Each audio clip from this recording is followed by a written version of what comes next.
রাম, এই একটা শব্দের মধ্যে সমস্ত কিছু সমাহিত।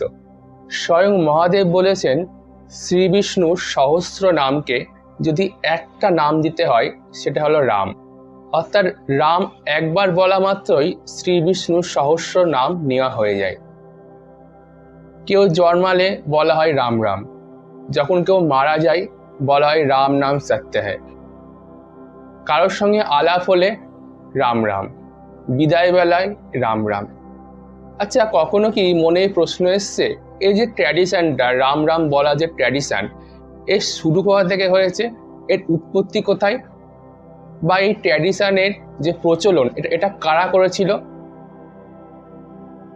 তো আমি আজকে একটা উপন্যাস পড়ছিলাম, এটা হলো শ্রী ঈশান মহাশয় রচিত শ্রী রঘুবংশ নাথমের যে 4 এবং 5 নম্বর উপন্যাস বন বন মে রাম।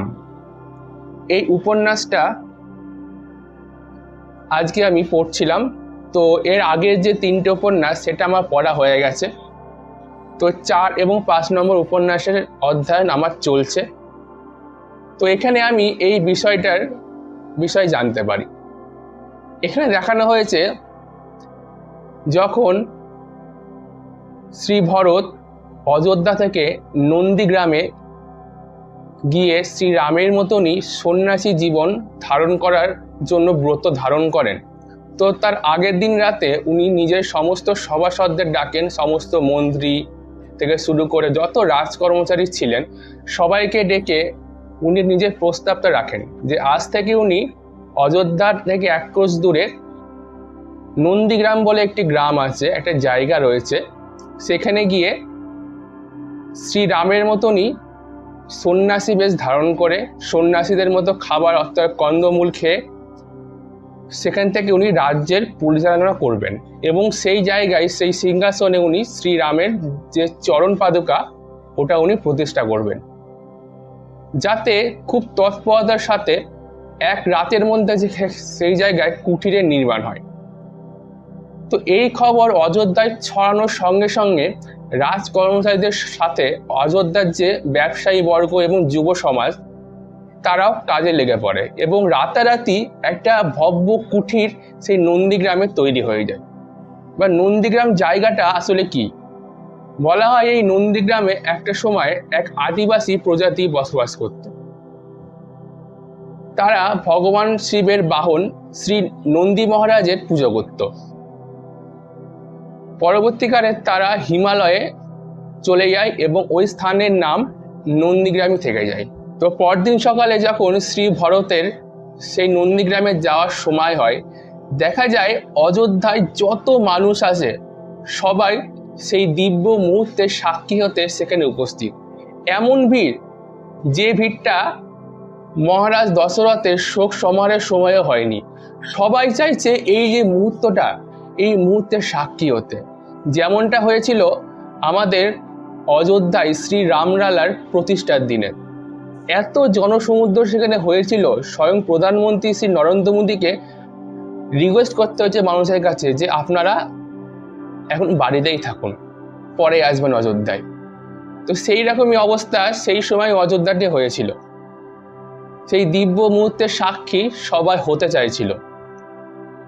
তো সেখানে যাওয়ার পরে পুরোহিতদের দ্বারা সেই ভগবান শ্রীরামের সেই চরণ পাদুকা, সেই স্বর্ণজড়িত চরণ পাদুকা প্রতিষ্ঠা হওয়ার পরে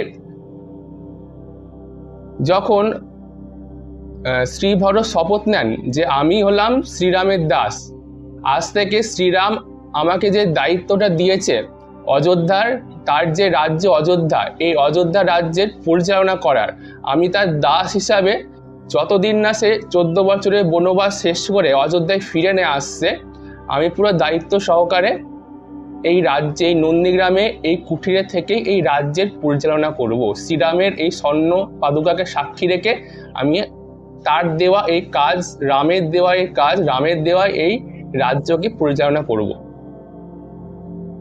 এটা শোনার পর সেখানকার যে ব্যবসায়ী বর্গ ছিল, অর্থাৎ ব্যবসায়ী সমিতির যে প্রধান ছিলেন অযোধ্যার, উনি শ্রী ভরতের কাছে আসেন। আর চারিদিকে তো শুধু শ্রীরামের জয়, শ্রীরামের জয়, জয়ের ধ্বনি চলছে। তো সেখানে এসে ওই ব্যবসায়ী সমিতির যিনি হেড, মুখ্য যিনি, উনি শ্রী ভরতের কাছে আসেন। শ্রী ভরতের কাছে এসে উনি একটা প্রস্তাব রাখেন। যেহেতু মহারাজ দশরথের অকাল প্রয়াণের পর এবং ভগবান শ্রীরামের বনবাসের পর অযোধ্যার যে ব্যবসায়ী গতিবিধি, উৎপাদনের যে গতিবিধি, সেটা অনেকটাই থেমে গেছিল। এর ফলে আগের দিন শ্রী ভরত এটা ঘোষণা করেছিলেন যে প্রজাদের যে কর, এই কারণের জন্য, যেহেতু গতিবিধি অনেকটাই স্তীমিত হয়ে গেছে, এই কারণের জন্য অযোধ্যার বাসীর যে কর, সেই করটা অনেকাংশে কমিয়ে দেওয়া হবে। তো সেই ব্যবসায়ী সমিতির যিনি হেড, উনি শ্রী ভরতের কাছে প্রস্তাব রাখেন, আমরা যারা ব্যবসায়ী বর্গ তারা এই নির্ণয় নিয়েছি যে আপনি যে করের কথা কালকে ঘোষণা করেছেন, যে কর কমানোর কথা ঘোষণা করেছেন, আমরা ব্যবসায়ী বর্গরা সেই করের দ্বিগুণ কর আপনাকে দেব।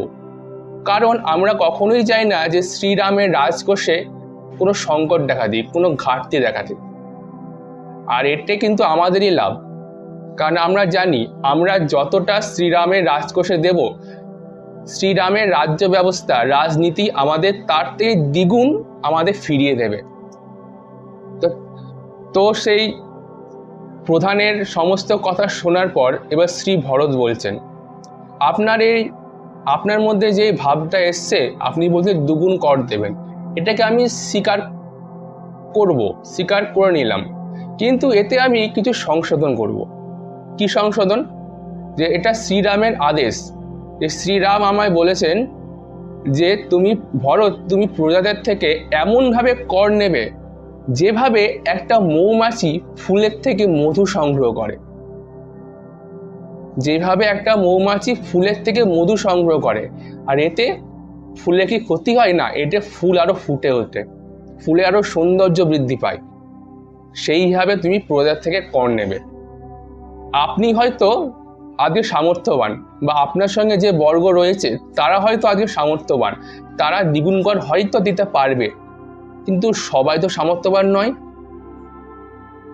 তাই এই দ্বিগুণ কর যদি আমি সবাইকে দিতে বলি, এটা সবার উপর চাপ সৃষ্টি করা হয়ে যাবে। এই কারণে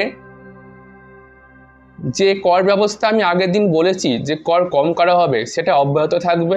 এবার যদি কেউ নিজের স্বইচ্ছায় দ্বিগুণ কর দিতে চায়, সে দিতে পারে।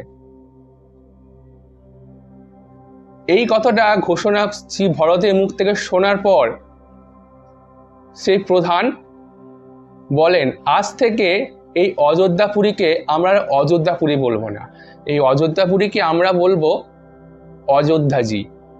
আর আজ থেকে মানুষের জন্ম হোক বা মানুষের মৃত্যু হোক, মানুষের সঙ্গে পরিচয় করা হোক বা মানুষের সঙ্গে বিদায় নেওয়া হোক, সমস্ত কিছুতে এই রাম নাম যোগ করা হবে। আর এই কথা ওই প্রধান পুরো অযোধ্যাবাসী কাছে ঘোষণা করে দিল। আর সঙ্গে সঙ্গে পুরো অযোধ্যার জনজোয়ারে একটাই নাম, রাম রাম জয়ধ্বনি শোনা গেল। এই বিষয়টা দেখার পর বশিষ্ঠ গুরুদেব এবার সুমন্ত্রজি অর্থাৎ মহামন্ত্রী সুমন্ত্রকে বলছে, সুমন্ত্র দেখেছ, তোমাকে আমি বলেছিলাম এই অযোধ্যা খুব তাড়াতাড়ি একটা তীর্থক্ষেত্র হতে যাচ্ছে। আজ থেকে সেটারই শুরু হলো। আজ থেকে মানুষের সঙ্গে মানুষের আলাপ হোক, সে রাম রাম বলেই আলাপ করবে। বিদায় নিতে হলেও সে রাম রাম বলেই বিদায় নেবে। কারো জন্ম হলেও তাকে রাম রাম বলেই এই দুনিয়াতে স্বাগত জানানো হবে। কেউ যদি মারা যায়, তাকেও রাম রাম বলেই এই দুনিয়া থেকে বিদায় দেওয়া হবে। আর এটা শুধু অযোধ্যার মধ্যেই নয়, ধীরে ধীরে এটা বাইরের যত দেশ এবং পুরো বিশ্বব্যাপী এই যে নিয়মটা প্রচারিত হয়ে যাবে।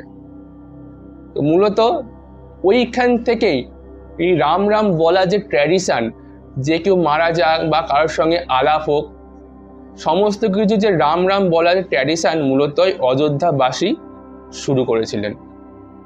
আর সেদিন থেকেই রামের থেকেও বড় হয়ে যায় রামের নাম। আজকের জন্য এইটুকুই। রাম রাম।